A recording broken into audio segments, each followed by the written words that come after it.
What you are about to hear may bring you closer to a feeling of oneness with nature, your surroundings, and the universe. Or it may make you feel more painfully aware of your own individual existence and struggle.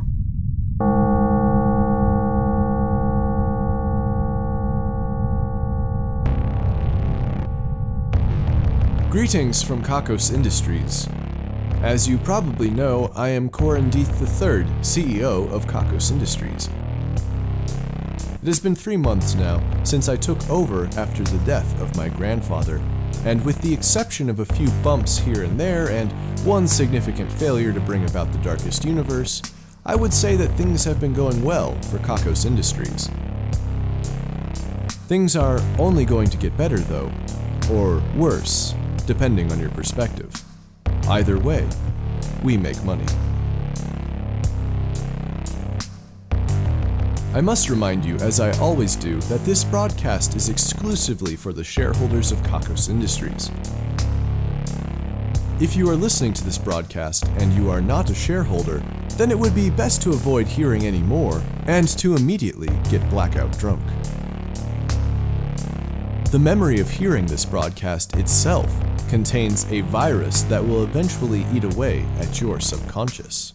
If you're not a fan of having to remember to breathe, then it is best to forget you've heard anything at all.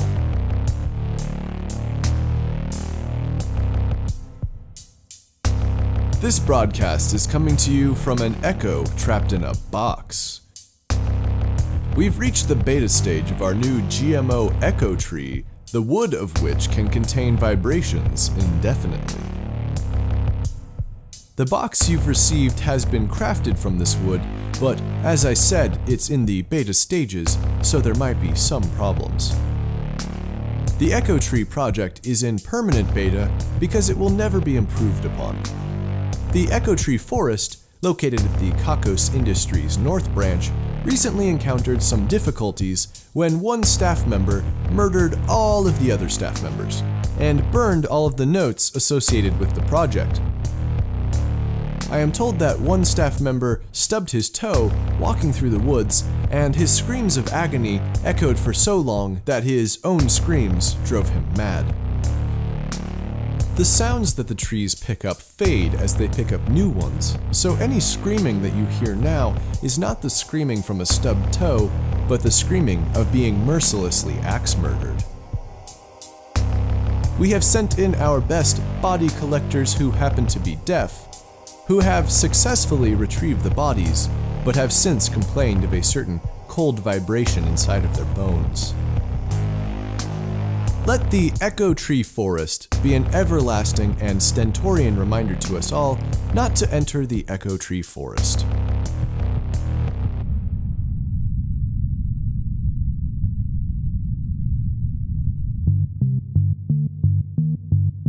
Last week was the Agriculture Festival, which I was informed I am actually not at liberty to cancel. The Agriculture Festival features the clients of Kakos Industries who work in the agriculture field as they present their best and most exemplary produce. The vast majority of the produce is either genetically modified or of extraterrestrial origin. It is often a competition between the GMOs and the UFOs to see whose produce could destroy the festival first. I am told it was close this year, but the extraterrestrial rhubarb won the competition once again. When Galacton Imports first showed up with a bundle of rhubarb, it was only 15 pounds. By lunch, it had drawn nearly every bit of moisture from the air around the festival and had planted roots in the suited men who had delivered it. Nearby, the GMO giant-ass tomatoes delivered by Giant-Ass Foods for Your Face had begun to swell menacingly. The rhubarb took over several tables, completely devouring the jackalope cabbage and the Thorgon-eating plants from the planet Thorgonus. The giant-ass tomatoes had begun to emit spores, eliminating any humans and animals that had not already run from the scene, and turning their corpses into grow beds. The rhubarb covered half of the fairgrounds before running into the giant-ass tomatoes, where the final showdown began. I am told that the tomatoes fought well, but the rhubarb was immune to spores, acids, bases, ass-based combat, and karate chopping. Eventually, the rhubarb took over the entire fairgrounds, and then we hit it with a nuclear bomb. It is probably best that these competitions take place on one of Earth's moons, or there might be a danger of biological contamination. You might be wondering which moon of Earth's we hold this competition on. The easiest way to answer is this: think of one of Earth's moons. Not that one. Next week, we have the Water Festival. It will take place at our Pacific location on a man-made island in the middle of the Pacific Ocean. The Pacific location of Kakos Industries largely serves as a tax shelter and a dock for our pirating endeavors. This location is constructed on top of what the Division of Desperation has told us is most likely the location of a volcanic island at some point.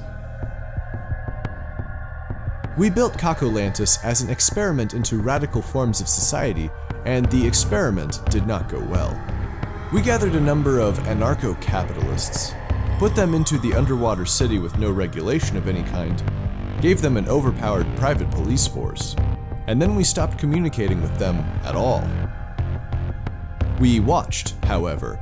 The first couple years were glorious. There was fighting, revolution after revolution. Power flowed seemingly randomly as the market forces inside of Kakulantis drove prices of goods as useless as paperclips into the thousands of dollars, and then into actual negative values. The citizens leveraged and competed until, frankly, they were exhausted. This is when the downfall began.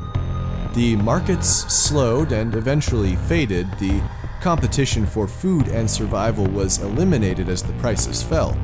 A small government was set up and labor was divvied up equally to all.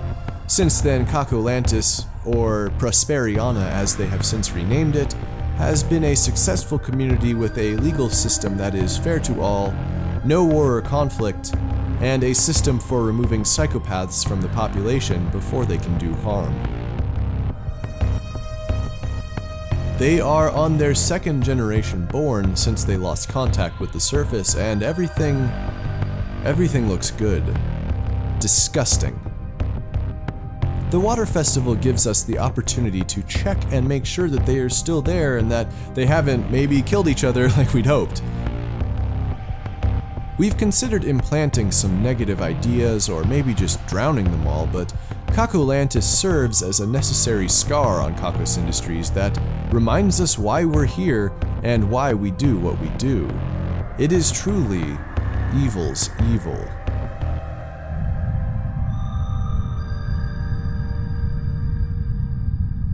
News from the adult entertainment branch.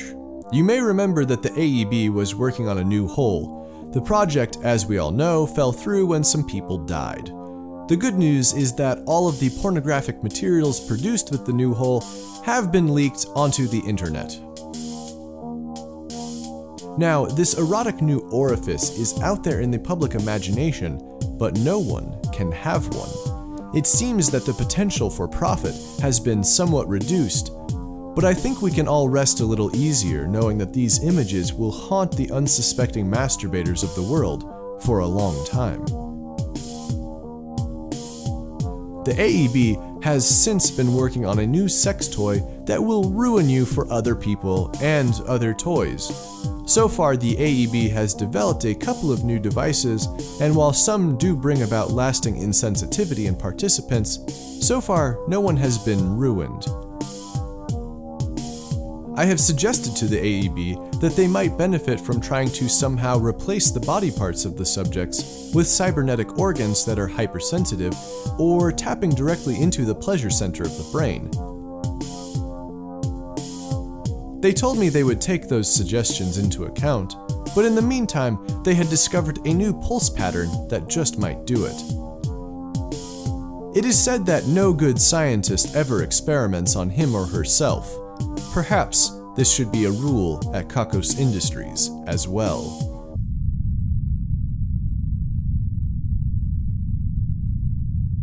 The Culinary Division of Kakos Industries has developed a new burrito.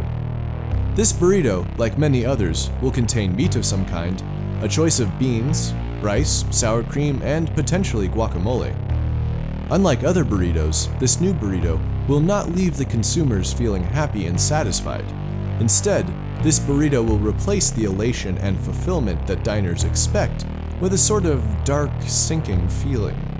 Diners will feel tired, but more specifically like they could sleep for days and not care. Those who eat the burrito will no longer be hungry, but they will also not hunger for much of anything in life at all. In fact, the thought of turning on a television streaming service to binge watch their favorite television show will seem laborious and generally not worthwhile. Half an hour into digesting the burrito, a fear will creep in that nothing could ever be enjoyable again, and the daily pain of working and responsibilities will just really not seem worth it. Even imagining escaping these feelings will not satisfy the eaters of the Sad Burrito, because the thought of escaping their pain seems as futile as living with it. Those who have eaten this burrito will sit for what seems like hours, just not doing anything but sinking lower in their chairs. And then, it will pass. The whole ordeal only lasted 45 minutes, and they had really better get back to work.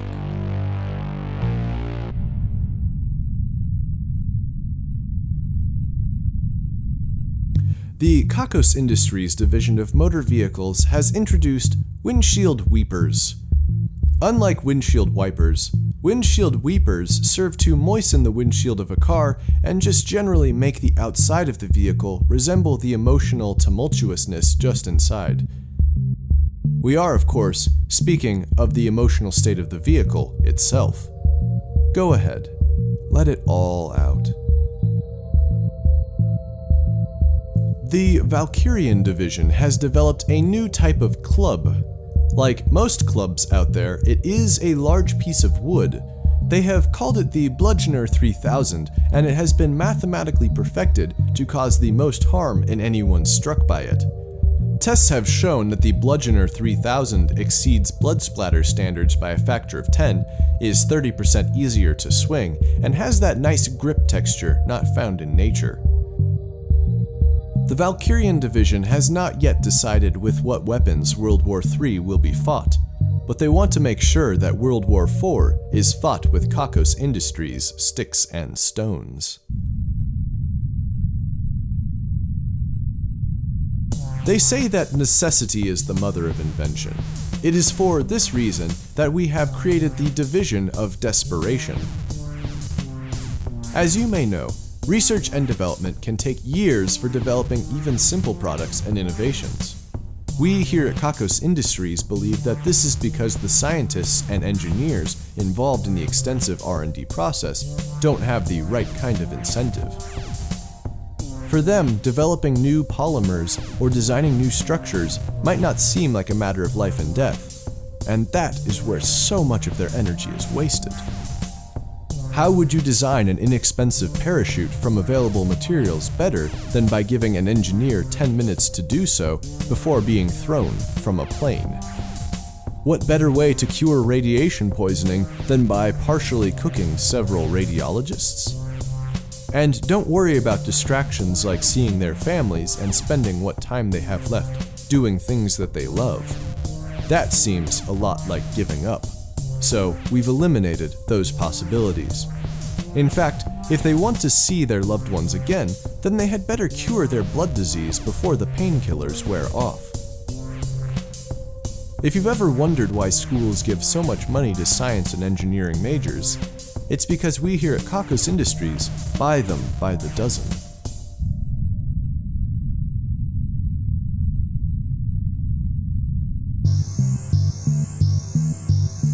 With the girth of Kakos Industries as it is, it can be impossible sometimes to fully grasp it, or even really get a basic handle on it. One may even want to know the full extent of Kakos Industries, but there's just not enough room in the human head for all of it. And knowing where it has been or what it has done before is entirely out of the question. Sometimes it is best to just yield to its unmastered importunity and make some conjectures. If the thought hasn't entered your mind yet, this is things we're taking credit for now. As has been said previously, we can't actually guarantee that these are things we're responsible for, but we did flip a coin, and that really solidified in our minds how we really felt about the likelihood of our involvement. This week, we are taking credit for paper cuts, stubbed toes, and chronic traumatic encephalopathy. If you happen to disagree with anything we've taken credit for this week, then please write to us. The letter must be written in your own blood and a minimum of 100 pages.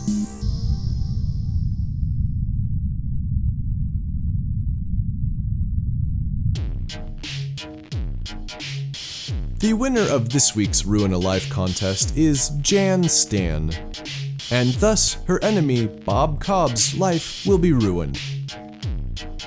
A spin of the Wheel of Misery lands us on Turned Blue. This is a pretty simple one, folks. We're gonna turn Bob Cobb blue.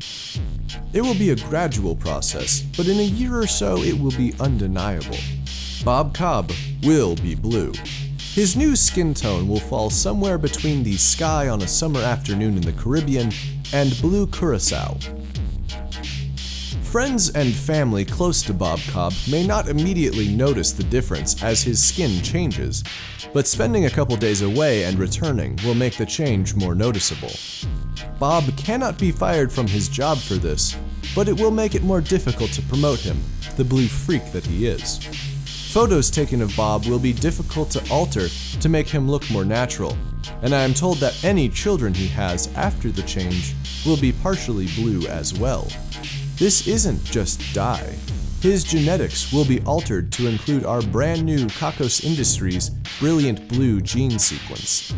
And before you ask, his favorite color is red. Jan Stan tells us that Bob became her enemy when he scraped her car in the parking lot and refused to acknowledge it. We really don't care, Jan, like not at all. We're not in it for revenge. If you're curious, and you probably are, in addition to being blue, Bob's nipples will be even pinker. Good luck, Bob.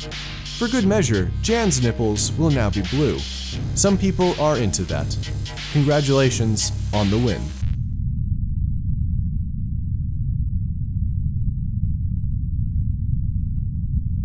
And this brings us to the end of the broadcast. The numbers that follow are guaranteed to drive you insane if you try to work out a pattern anywhere because they are just so meaningless. We had our guys down at the Division of Metrics come up with a scale of meaninglessness. We're planning on using it for everything in the future, but for now, we will apply it to these numbers. On the scale of meaninglessness, this number set earned a rating of 16 Camus. Thinking about numbers scoring even 1 Camus of meaninglessness could send a human into a spiraling depression. At a ranking of 8 Camus, one is at risk of being swallowed by literal darkness. At 16 Camus, even just hearing the numbers may change everything forever. Please be careful. 1 1 1 1 1 1 1 0.